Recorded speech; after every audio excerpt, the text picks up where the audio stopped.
Then I bought him an ice cream, and then when we got home I quickly baked a cake. After dinner he came upstairs, and as usual he sat in the chair next to me. My little brother was sitting next to me, so James told him to get up and sit in the other chair. My brother got up and sat in the other chair, and James sat down next to me. I had never understood why he always sat next to me despite our many differences. He would do all my tasks, never refusing, and would even persuade me to do things for him. After dinner, when everyone was getting up, I told them that I had a surprise for Henry, and everyone was surprised.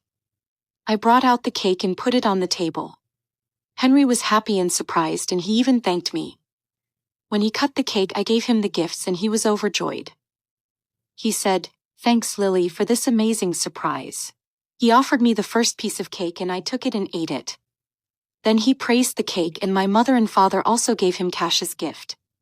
When my mother started serving cake to everyone, James was nowhere to be found, and I didn't even notice that he had slipped away.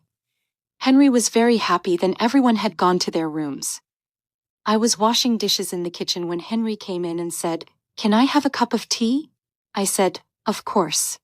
He said, "You've given me a big surprise today.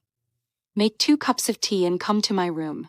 I made 2 cups of tea and went to his room, sitting down in front of him. Then he took out €600 from his wallet and gave it to me. He said, "Lily, buy something for yourself." I don't have much experience with girls shopping. I said, "What's going on? What do you think? I did you a favor and now you're paying me back." He said, "No, I'm just happy that someone gave me so much importance. I'm giving you this money out of my own happiness, take it." But I didn't take the money. However, from that day on, Henry's behavior towards me changed, and this was a big victory for me. I was very happy. On the other hand, James hadn't come upstairs for 3 days. I had completed his assignment and went downstairs to give it to him. He was lying on his bed in his room, which was completely dark. I thought he might be sleeping, so I put his assignment on the writing table in front of him and weighted it down with a paperweight. After all, he had taken me to the market and I had promised to do his assignment. As I was about to leave, he said, "Lily, wait." I stopped and turned around to see him covering his eyes with his hand. I asked him if he was awake, and he said yes. When he removed his hand from his eyes, I was shocked to see that they were swollen, as if he had been crying. I asked him what was wrong, but he ignored my question. He came closer to me and said, "You bought a gift for Henry."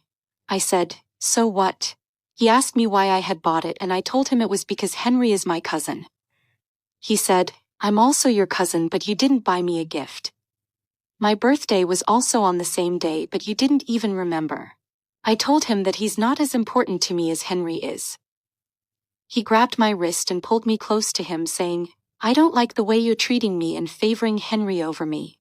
He warned me not to give Henry more importance than him, or I would regret it. I asked him if he was threatening me and who he thought he was to dictate what I should do. He said, "You're giving so much importance to someone who's just a guest for a few days, but I'm the one who's always here for you." I told him that Henry is not just a guest, and that my aunt is planning to propose our marriage soon. He said, "Fine, I'll send my parents to your parents to propose our marriage instead." His words shocked me, and I told him that I don't like you. He said, "But I like you a lot, and remember, whoever I like, I don't let them become someone else's." I warned him that if he sent his parents to propose our marriage, he would regret it. I tried to free my wrist from his grip, but it was too strong. He said, "Don't make my love a joke, Lily.